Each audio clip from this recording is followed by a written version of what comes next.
Hi guys, मेरा नाम है साहिल खन्ना और आज की वीडियो शुरू करते हैं। सबसे पहली न्यूज है इंडिया की। तो इंडिया ने यूएस के टैरिफ वाले को एक तरह से रिटेलिएट कर दिया है। इंडिया ने F-35 जेट जो यूएस बेचता है उसके इंटरेस्ट को डिक्लाइन कर दिया, मतलब हम नहीं लेना चाहते आपका प्लेन। अभी रिसेंटली ही जब मोदी जी गए थे यूएस तो उस टाइम पे बात चल रही थी कि भाई ये वाला प्लेन ले लो ले लो। इंडिया वालों ने बोला था कि अभी नहीं, इस तरीके से नहीं लेंगे।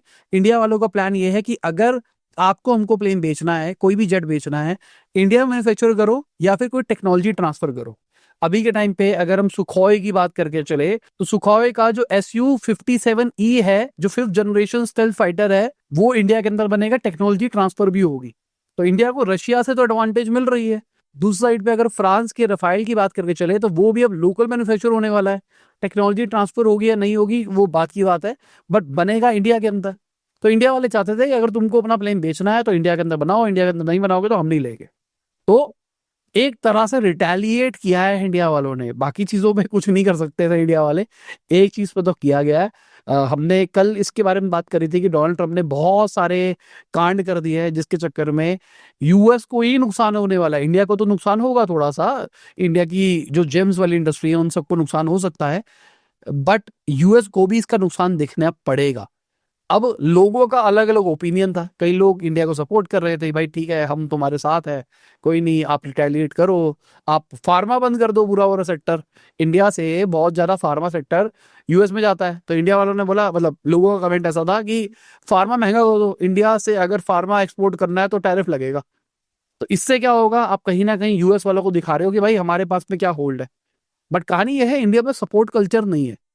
अगर बाकी कंट्रीज की बात करें चले तो वहां पर जब कोई कंट्री वाले रिटेलिएट करते हैं या कोई उनको दबाने की कोशिश करता है तो पूरा देश साथ में खड़ा हो जाता है। जैसे हमने चाइना के अंदर देखा, चाइना के ऊपर जब यूएस ने टैरिफ लगाया, चाइना ने उनके ऊपर लगाया, फिर उन्होंने लगाया, उन्होंने कहा हम नहीं झुकेंगे।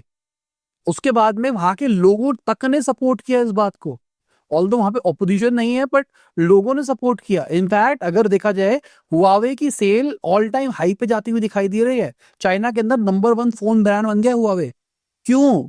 क्योंकि वहां पे थोड़ा अपने देश को सपोर्ट करने वाला कल्चर है। इंडिया के अंदर बात करके चले तो इंडिया के अंदर तो लोग सेलिब्रेट कर रहे हैं, बढ़िया हुआ, मोदी जी बहुत ज्यादा उछलते थे, अपने फेल कर दिया गवर्नमेंट में, ऐसा कर दिया वैसा कर दिया। देखो कई कई जगहों पे ना सपोर्ट करना चाहिए, कई कई जगहों पे चीजें खराब है, आप क्रिटिसाइज करो। पानी भर रहा है, बारिश कंट्रोल नहीं हो पा रही है, दिल्ली एनसीआर में भी हाल बुरा है, सरकार बदलने के बाद भी वही चीज है। पहले लाइट आती थी दिल्ली में, जब सरकार चेंज हुई है तो लाइटें जा रही है। सेंट्रल लेवल पे बात करके चले तो बहुत सारे कांड हो रहे हैं। जैसे मैंने बोला था कि जब इंडिया पाकिस्तान वाला कांड हो रहा था उस टाइम पे हम जियोपॉलिटिकली ढंग से नहीं रहे, ये मेरा ओपिनियन था।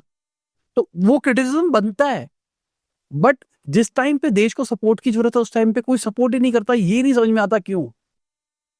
तभी शायद गवर्नमेंट ना बहुत ही ज्यादा सेफ खेलती है कि वो ऐसे पॉलिटिकल चीजें नहीं कर पाते जिसमें लोग नाराज हो जाए। डेमोक्रेसी का यही प्रॉब्लम है। अगर हम बोलते हैं ना वो चाइना बनना है, वहां बात नहीं सुनोगे, गोली मार देंगे। वहां तुमको रूल पे चलना पड़ेगा। वहां अगर कहा है ये होगा ये होगा ये होगा, तुमको यही करना है, नहीं करोगे बड़ूम। इंडिया के अंदर थोड़ा सा कर दो, चलता रहता है। अगर वो मान लो यूएस की बात मान लेती इंडियन गवर्नमेंट और किसान को नुकसान होता, फिर किसान रोड पे आया था। तो एक जगह पे मेरे हिसाब से बैलेंस करने की कोशिश करी जा रही है, वो करने की कोशिश कर रहे हैं। इंडिया वाले कह रहे हैं हम नहीं झुकेंगे। लेट्स सी कहानी कहाँ जाती है। इंडिया खाने के लिए कुपोषित नहीं हो जाएगा कि अगर यूएस से जी ये नहीं होगा तो इंडिया जी नहीं पाएगा।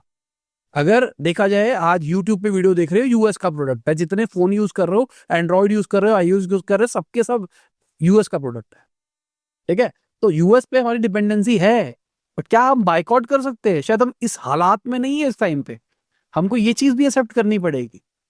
तो मतलब मैं कल बुरा लगा मुझे, मतलब मैं कल गुस्से में था कल वाली न्यूज के अंदर कि भाई डोनाल्ड ट्रंप ने क्या कर दिया क्या कर दिया। और जब कमेंट सेक्शन देखे तो मुझे लगा, मैंने कहा आई फील सॉरी फॉर जो लोग ऐसा सोचते हैं। सपोर्ट करो देश को यार, देश देश देश है, देश हम सबसे आगे है। बाकी भाई वीडियो में आगे जाने से पहले आपको याद देना चाहूंगा, आपने लाइक का बटन नहीं दबाया, लाइक का बटन दबा दो, चैनल को सब्सक्राइब। मैं ऐसे ही डेली बिजनेस न्यूज आपके लिए लाता रहता हूँ। बाकी भाई हाइप वाला ऑप्शन शायद इस चैनल पे नहीं आया है, अगर आ गया तो हाइप कर दो।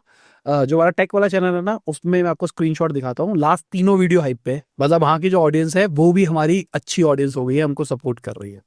वहां पे अगर आप देखते हो तो थैंक यू, नहीं देखते तो वहां पे भी देख लिया करो। बाकी स्विगी की बात करके चले तो स्विगी 12% अपने रैपिडो के स्टेक्स को बेचने का प्लान कर रहा है, क्योंकि कंफ्लिक्ट ऑफ इंटरेस्ट देखने को मिल रहा है।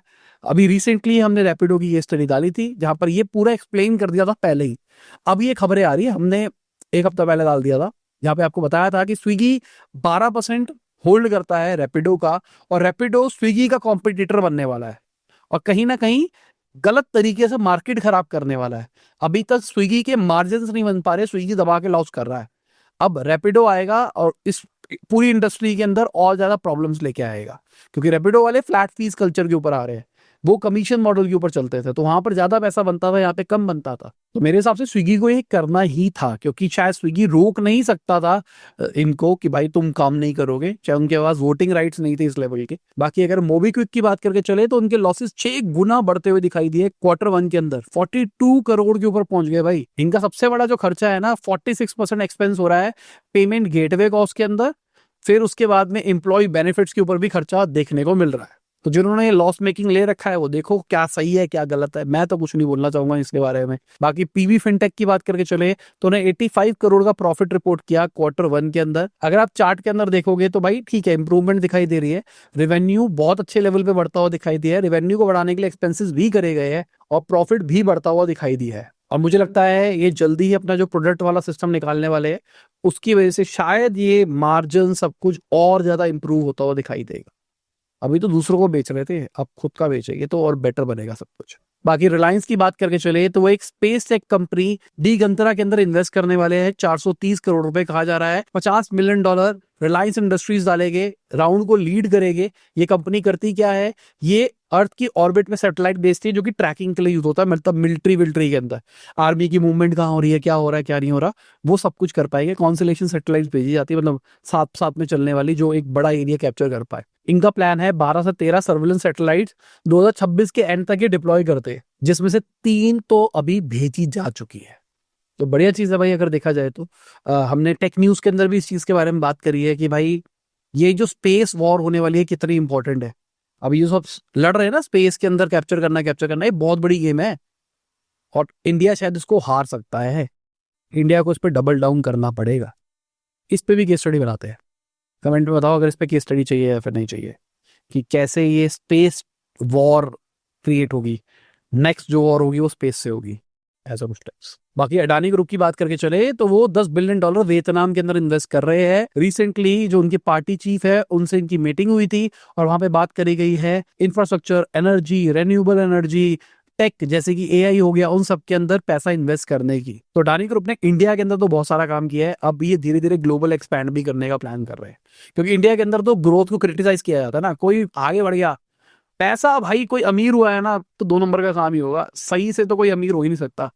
किसी के पास पैसा ज्यादा आ जाता है ना तो वो खुश रह ही नहीं सकता। ये जो माइंडसेट्स है ना, ये गलत है।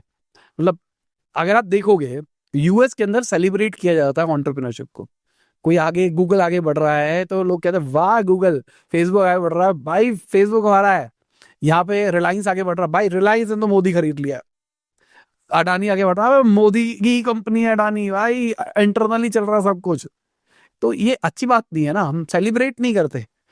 यूएस वाले कहते हैं भाई एप्पल हमारी कंपनी है, एप्पल हम है, चाहे एप्पल कुछ भी कर रहा हो, गूगल हमारी कंपनी है, फेसबुक हमारी कंपनी है। फेसबुक का सबसे बड़ा डेटा ब्रीच होता है, ये सारी कंपनियां इतना सारा डेटा ट्रैक करती है, बहुत सारे गलत काम करे जाते हैं, वो डेटा कहाँ मिस यूज होता है नहीं पता है। फेसबुक का कैम्ब्रिज एनालिटिका सुनने में आया था ना, जहां पे फेसबुक के डेटा का यूज किया गया था इलेक्शन लड़ने के लिए, तो मिसयूज उन्होंने भी किया पावर का, बट कोई इतना क्रिटिसाइज नहीं करता जितना इंडिया के अंदर कल्चर है। बेरोजगारी ज्यादा है ना, प्रॉब्लम ही है। और भाई मैं नॉर्मल सच बोल रहा हूँ, मुझे पता है बहुत सारे लोग ऑफेंड हो सकते हैं, तो पहले ही सॉरी बोल रहा हूँ, आपके लिए बात नहीं कर रहा हूँ मैं, ठीक है ना। आप नहीं हो, जो भी ऑफेंड फील कर रहा है वो नहीं है भाई, पहले बता रहा हूँ। मैं सिर्फ उन्हीं बेरोजगारों की बात कर रहा हूं जो कि अपनी जिंदगी से परेशान है, वो बस दुनिया में कमियां निकालते हैं, मैं सिर्फ उसकी बात कर रहा हूं, वो आप नहीं हो, मुझे पता है। बाकी इन्फोएज की बात करके चले तो वो $2.5 मिलियन स्पिरिचुअल स्टार्टअप घर मंदिर के अंदर इन्वेस्ट करने वाले हैं। अगस्त 2023 के अंदर एक कंपनी शुरू हुई थी, ये ऑनलाइन बुकिंग करते हैं टेम्पल्स के अंदर, जहां पे 50,000 टेम्पल से इनकी पार्टनरशिप है। आपको वीडियो रिकॉर्डिंग्स मिलती है, आप रिचुअल्स करा सकते हो, प्रसाद ले सकते हो, बहुत कुछ कर सकते हो। ये इंडस्ट्री बढ़ रही है और शायद इन्फोएज वाले समझ रहे हैं। और सिंपल सी बात, इन्फोएज वाले ना सब चीजें पहले समझ लेते हैं, आज इन्फो एज का मेजर बिजनेस इन्वेस्टिंग से आ रहा है, बहुत सारा पैसा कमा रहे हैं इन्वेस्टिंग से, क्योंकि उन्होंने अर्ली टाइम पे ऐसे ऐसे कंपनीज में इन्वेस्ट, जोमेटो में इन्होंने अर्ली टाइम पे इन्वेस्ट कर दिया था। ऐसे ही अब भी ये समझ में आ रहा है ये वाली इंडस्ट्री बढ़ रही है, लेट्स इन्वेस्ट। बाकी फिग्मा का भाई आईपीओ जबरदस्त गया है, अगर देखा जाए तो $83 बिलियन की वैल्यूएशन की और कंपनी पहुंच गई है। $19.3 बिलियन के ऊपर लिस्ट किया गया था, 20 बिलियन के अंदर इनको एडोब खरीद रहा था, और एडोब ने जब अनाउंसमेंट करी थी हम खरीद रहे हैं, एडोब के शेयर घट गए थे क्योंकि बहुत महंगा खरीदा जा रहा था फिग्मा को। और आज देखो फिग्मा जब खुद से लिस्ट हो रहा है तो कहां भाग रहा है। नंबर पॉइंट ऑफ व्यू से बात करके चले तो भाई इन्होंने $877 मिलियन का लॉस रिपोर्ट किया है 2024 के अंदर। ऑल्दो इनके ग्रॉस मार्जिन 91% के ऊपर है, बट क्या ये वैल्यूएशन जस्टिफाइड है? क्वार्टर वन के रिजल्ट की बात करके चले तो यहाँ पर 46% ग्रोथ दिखाई दी है, $228 मिलियन के ऊपर इनका रेवेन्यू पहुंचता हुआ दिखाई दिया है, जहां पर नेट इनकम पॉजिटिव हो गई है, $45 मिलियन का प्रॉफिट हो गया है। तो सवाल ये है, क्या ये वैल्यूएशन जस्टिफाइड है? मेरे हिसाब से ये 20 बिलियन तक ठीक थी, बट अभी ये ना जेंजी के तरीके से बढ़ती हुई दिखाई दे रही है। अगर हम एप्पल की बात करके चले तो उन्होंने $94 बिलियन का रेवेन्यू रिपोर्ट किया है क्वार्टर टू के अंदर, 5 से 10% का ईयर ऑन ईयर राइज देखने को मिला है, जितना भी एनालिस्ट ने एक्सपेक्ट किया था उससे बेटर दिखाई दिया है। नेट इनकम हो गई, ईपीएस हो गया, सब में ग्रोथ दिखाई दी है, सर्विस रेवेन्यू बढ़ता हुआ दिखाई दिया है। तो ओवरऑल देखा जाए एक ब्राइटर पिक्चर दिखाई दे रही है एप्पल की, कि वाओ एप्पल कितने अच्छा है, एप्पल में क्या क्या अच्छा हो रहा है। पर एक्चुअली एप्पल नोकिया बन सकता है। एप्पल उस सिचुएशन पे आ गया है, अगर आप समझोगे। अभी तक ना सब चल रहा था, एप्पल को सब क्रिटिसाइज करते थे, पर एप्पल राज करता था। एप्पल ने हेडफोन जैक निकाल दिया था, सबने क्रिटिसाइज किया, एप्पल ने कहा भाई मैं तो नहीं सुन रहा। एप्पल के लवर्स थे, एप्पल का इकोसिस्टम इतना अच्छा था, सबके सब लोग कहते भाई कोई ऑप्शन नहीं है। बट अगर आप पिछले कुछ टाइम से देखोगे, एआई की जो वेव आई है ना, वो जो फोन के अंदर आने वाली है, जो फोन में चीजें होने वाली है, एप्पल उसके ऊपर राइड नहीं कर पा रहा है। सैमसंग के अंदर इतने सारे एआई फीचर्स आ गए हैं, अभी पिक्सल लॉन्च होने वाला है, उसके अंदर बहुत कुछ आने वाला है। बात करी जा रही है फोन, जो हमारे असिस्टेंट्स होते हैं वो हमारे टास्क परफॉर्म कर देंगे, प्लीज डू दिस। अब लेटेस्ट मेरे को मेल्स बता कौन से आए, क्या क्या क्या, अच्छा ठीक है फिर इसको ये वाला मेल भेज दे, ये वाली चीजों की बात हो रही है। पिक्सल के अंदर ऐसी चीजें आ सकती है जो अभी अनाउंसमेंट हो रही है, शायद मेरे होप्स बहुत हाई है, बट लेट्स सी। मुझे लगता है कि ये चीजें होगी, क्योंकि कुछ कुछ चीजें अभी जेमिनी करने लग गया है। अनलाइक एप्पल, गूगल थोड़ा सा ना पहले से हिंट देने लग जाता है कि हम क्या क्या करने वाले हैं। बाकी देखो एप्पल क्या करता है। एप्पल वाले के सीईओ तो कह रहे हैं कि हम एआई कंपनी की एक्विजिशन कर सकते हैं, क्योंकि एआई की रेस तो अब हारते हुए दिखाई दे रहे हैं। टीम बनाई गई थी बहुत ब्राइट लोगों की, मेटा वालों ने सारे खरीद लिए है, तो एप्पल वाले करेंगे क्या? मुझे लग रहा है एप्पल अगर कोई कंपनी को एक्वायर नहीं करता, बड़ी कंपनी को एक्वायर नहीं करता, तो शायद हार जाएगा और नोकिया वाला हल्ला क्रिएट हो जाए। क्योंकि अब वो कैमरो वैमरो वाली गेमें खत्म हो गई भाई। तुमने 3 कैमरा निकाल दिए, कैमरे इधर से उधर कर दिए, इधर से उधर कर दिए, स्क्रीन इंप्रूव कर दी, अब ये सब कर रहे हैं।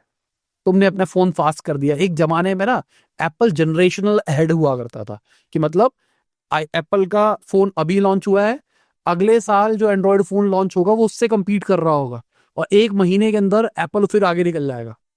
ऐसी कहानी होती थी। आज स्नैपड्रैगन compete कर पा रहा है एप्पल से, तो कहीं ना कहीं एप्पल रेस में पीछे रहे जा रहा है।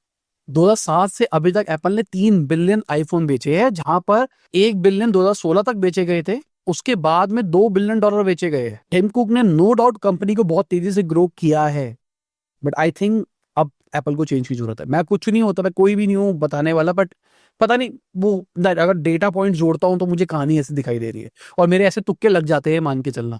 इतिहास में मैंने 7-8 प्रेडिक्शंस करी है बढ़िया बढ़िया वाली, और वो सारे तुक्के लग जाते हैं। मैं ऐसी बस दिल कहता है मेरा थोड़ा सा, और कुछ फैक्ट्स दिखाई देते हैं, मुझे लगता है ये हो सकता है, और मैं बोल देता हूँ वो हो जाता है। बाकी जो डोनाल्ड ट्रंप ने टैरिफ लगाया है उसके चक्कर में एप्पल को $1.1 बिलियन का हिट देखने को मिल सकता है। कहा जा रहा है टैरिफ के बावजूद भी उनके रिजल्ट इंप्रूव हो सकते हैं। इसके रीजंस कुछ कुछ है, क्योंकि वो अभी भी ऑपरेशन वाला गेम खेल रहे हैं। अभी सुनने में जो आ रहा है आईफोन एयर आने वाला है, मैक एयर का और भी सब वर्जन आने वाला है, जहां पर फोन की चिप होगी लैपटॉप के अंदर। 50,000 के आसपास में आपको एक लैपटॉप निकाल दिया जाएगा, जो कि एक बहुत ही लो पावर होगा, बट एप्पल का low power is very good. तो अगर ये सब कुछ करेंगे तो रेवेन्यू तो बढ़ता हुआ दिखाई देगा, क्योंकि लोगों को एप्पल चाहिए। 50,000 रुपये में एप्पल आ जाएगा, लोग कह ले ले भाई। मैक इनका जो एयर आएगा वो थोड़ा पतला फोन होगा, कुछ कुछ तो सोचे कर देंगे, बट जैसी दुनिया आगे बढ़ रही है ना, एप्पल से compete नहीं कर पाएगा। माइक्रोसॉफ्ट की बात करके चले तो $4 ट्रिलियन की मार्केट कैप के ऊपर पहुंच गए माइक्रोसॉफ्ट वाले। अगर आप देखोगे एनवीडिया ही आगे दिखाई दे रहा है, माइक्रोसॉफ्ट सेकंड नंबर पे है, एप्पल अच्छे नंबर्स होने के बावजूद भी लाल दिखाई दिया है उनको। बाकी मुझे लगता है एनवीडिया भी घटता हुआ दिखाई दे सकता है, एनवीडिया का भी थोड़ा ऊपर हो गया है, अब एनवीडिया के कॉम्पिटिटर्स बनते हुए दिखाई देंगे हमको आने वाले टाइम में, ऐसा मुझे लगता है। बाकी लेट्स सी। बाकी इस लिस्ट में जो चौथी कंपनी आती है मार्केट कैप के टर्म्स में, Amazon, उसकी बात करके चले तो उन्होंने $167 बिलियन का रेवेन्यू रिपोर्ट किया Q2 के अंदर। यहाँ पे ऑपरेटिंग इनकम 31% बढ़ती हुई दिखाई दी है, नेट सेल 13% बढ़ती हुई दिखाई दी है। जो AWS है वहां पर भी 17.5% का राइज दिखाई दिया है। ऑनलाइन स्टोर की जो सेल होती है वो भी 11% बढ़ती हुई दिखाई दी है। एडवर्टाइजिंग रेवेन्यू 23% बढ़ता हुआ दिखाई दिया है। तो ओवरऑल देखोगे तो सब कुछ अच्छा दिखाई दे रहा है। बट चार्ट के अंदर ये लाल क्यों है भाई? क्योंकि फ्री कैश फ्लो कम हुआ है। पहले इनके पास में $53 बिलियन का था, जो कि घट के 18.2 के आ गया है। और इसके रीजन ये है AWS वाले भी AI के ऊपर बहुत ज्यादा खर्चा कर रहे हैं, ये भी एक वन ऑफ द रीजन है। बाकी ओपन AI वाले $12 बिलियन के एनुअल रेवेन्यू के ऊपर पहुंच गए, बढ़िया चीज है। बाकी एंट्रोपिक एंटरप्राइज लेवल के अंदर रेस जीतता हुआ दिखाई दे रहा है। चार्ट में देखो आपको समझ में आएगा, एंट्रोपिक पहले पीछे होता था और आगे पहुंच गया। मेटा का शेयर घटता हुआ दिखाई दिया है। गूगल ग्रेजुअली बढ़ रहा है, बट ओपन AI इस रेस में पीछे रह रहा है, और एंटरप्राइज से ये एक्चुअल बिजनेस बनता हुआ दिखाई देगा। बाकी फॉक्सकॉन की बात करके चले तो वो भी अपना डेटा सेंटर बनाने का प्लान कर रहे हैं। अभी रिसेंटली उन्होंने अनाउंस किया कि वो 10% स्टेक टेको इलेक्ट्रिक मशीनरी एंड कंपनी के खरीद रहे हैं। और क्यों खरीदे जा रहा है? ताकि वो अपना डेटा सेंटर बना सके। बाकी अगर हम इंडिया के अंदर फॉरेन इंस्टीट्यूशनल इन्वेस्टर्स की बात करके चले तो उन्होंने जुलाई के महीने में 42,000 करोड़ के इक्विटीज बेची है। 19 में से 14 ट्रेडिंग डे के अंदर नेट सेलर देखने को मिले हैं। तो कहीं ना कहीं ये एक नेगेटिव साइन दिखाई दे रहा है इंडियन मार्केट के लिए कि भाई एफआईआईज कॉन्स्टेंटली जाए जा रहे। टैरिफ के चक्कर में थोड़ा और कंसर्न दिखाई दे रहा है। मार्केट अगर अब कल की बात करके चले तो मार्केट लाल ही बंद हुई है। जितनी ज्यादा उम्मीद थी मुझे लाल की, उतनी ज्यादा लाल नहीं दिखाई दी, मैं सही बताऊं तो। बड़े इंडेक्स बचे हुए दिखाई दिए। निफ्टी 50.8% के आसपास घटता हुआ दिखाई दिया। मुझे ज्यादा की उम्मीद थी, बाकी मुझे 1.5-2% के आसपास घटने की उम्मीद थी, क्योंकि दो तीन चीजें साथ साथ हो रही है ना। एक तो टैरिफ वाला सीन आ गया, डोनाल्ड ट्रम्प ने टैरिफ लगा दिया है। ऊपर से जो कॉल्स आई है, जो रिजल्ट्स आए हैं, वो उतने अच्छे नहीं दिखाई दे रहे। तो मुझे लग रहा था, और फॉर इंस्टीट्यूशनल इन्वेस्टर वाली रिपोर्ट आई है कि भाई वो भी बेचते हुए दिखाई दे रहा, तो मुझे उम्मीद थी कि नीचे जाएगा। बट ठीक है, साल का पहला दिन था, नेगेटिव में गया, उतना नहीं गया जितनी उम्मीद थी। बाकी आप देख लो कौन रहा ऊपर कौन रहा नीचे। और इसी के साथ में हमारी आज की वीडियो खत्म होती है। उम्मीद करता हूं आपको मजा होगा। लाइक कर देना, शेयर कर देना, कमेंट बताना वीडियो कैसी लगी। बाय, गुड नाइट, शबा, खुदा हाफिज, गुड मॉर्निंग। और जब भी आप वीडियो देख रहे हैं, जय हिंद, वंदे मातरम, दुआ में याद रखना।